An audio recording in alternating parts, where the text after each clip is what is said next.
Here with a guy who, boy, I got to tell you, there's people who've raced more than a few decades, and then there's Ron Hawker, who's with me right now. He just finished second in the point standings this past year in the hobby stock division.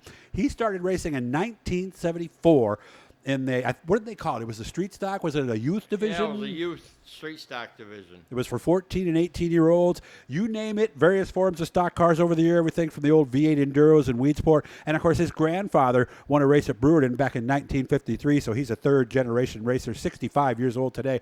We're out here at Jammers celebrating the season. How have you been, man? I haven't seen you in forever. You look good. Oh, yeah, that's fine. Just keeping on going, you know. Mm-hmm. What are you going to do? One more year, you said, basically? Yeah, I'd like to keep going, but my wife and daughter, they're on me to quit. Okay. What is the biggest thing? Why do they want you to quit?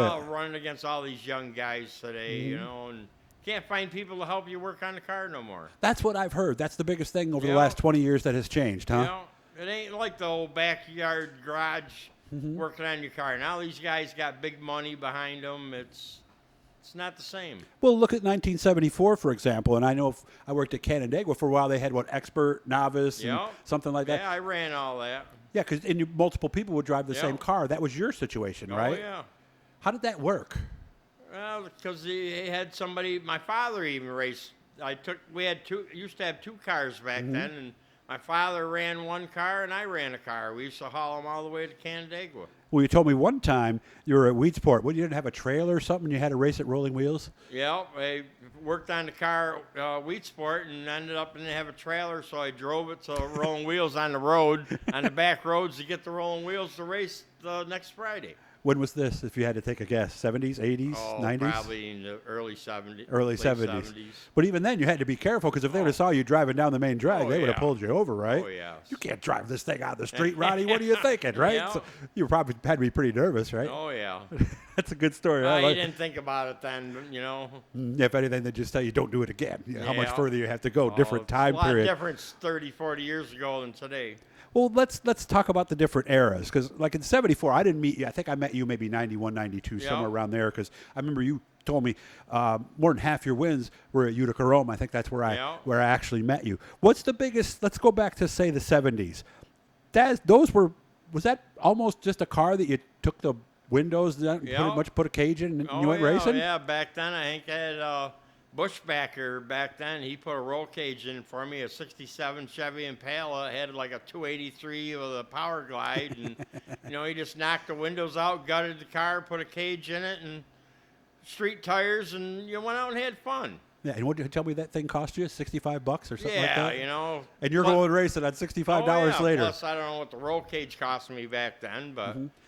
Of course, you needed mechanical ability too. Oh yeah. So, how did you learn that from your dad and your grandfather? Yeah, my grandfather was a mechanic, had a garage for years, but it was simple back then. You had regular points and shit. It ain't all this electronic stuff in the cars today.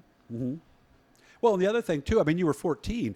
Did you have a pretty good mechanical ability at age 14? Well, yeah, not bad. My grandfather, he helped me a lot back then, and he had a garage, so.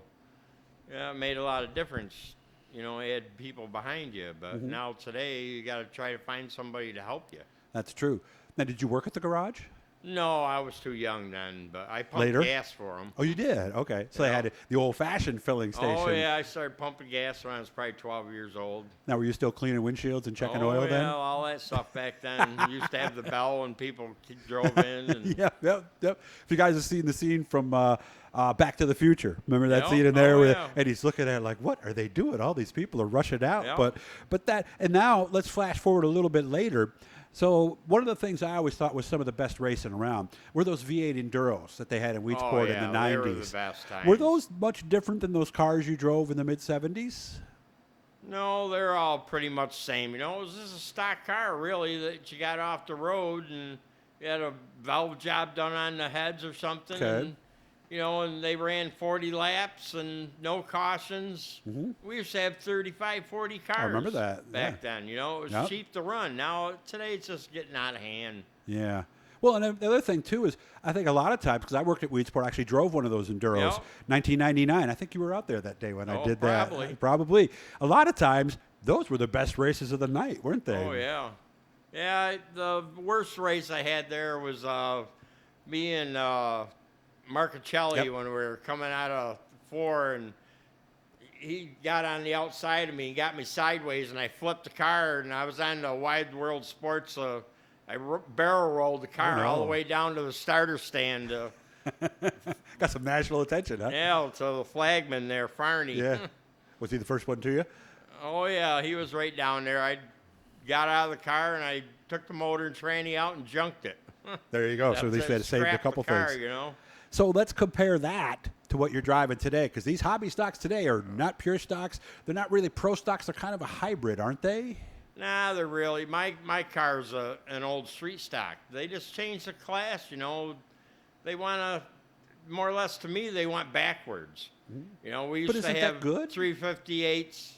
You know, they're bored out 30 over and had good carburetors and stuff. Now they wanted us to go back and go back to like stock valves and all that. You know, it's I don't know, go backwards in the years, you know. But isn't there something to be said for, because you know how it is, you've been through stock car divisions before. It's amazing how quickly a class can get out of control. Oh, they want to keep changing too much stuff. It costs everybody money, you know. Yeah.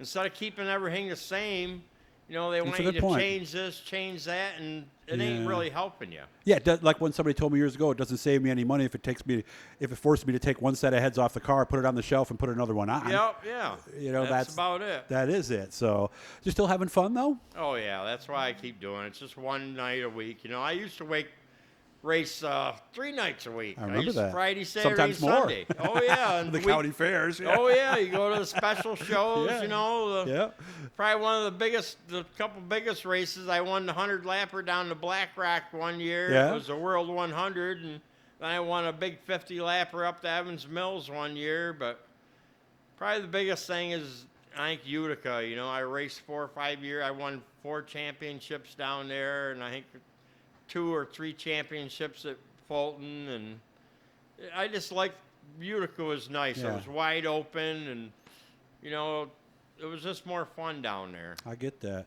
But now they keep doing away with these classes, and they want us to move the pro stock, and you know, they did away with the street stock, wanted you to move the pro stock. Then what do they do the next year? They changed pro stock to crate motors, and I don't know why they didn't do that to start with, and we could have probably had a lot more cars.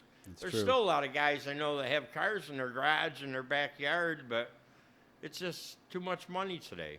I'm glad you're still doing well. You're winning races, you're running competitive, and you're having fun, right? Yeah, well, I've had the cars, you know, cars ain't really cost me. I've had them for 15, 20 years, and the first car I bought, I just sold last year. I've had that for 20 years. That was just you know, buy the chassis right out of the magazine. You just weld it together. But this last one I bought from Art Holiday, he built my last car here, and that's the one I'm running now. So I'll probably finish this year with it, and I don't know if I'll get another year or not. But good to see you, Ron. You take care of yourself. I appreciate your time, and maybe I'll see you. Maybe I'll be up there this year, and I'll be able to see you win one more time. Okay, man? Yeah, that'd be nice. Nice to see you, man. I only got 1 win last year. Well, hopefully more this year. Good luck, man. Good to see you. I'm serious, man. Take care of yourself, Ron. Okay, thank you.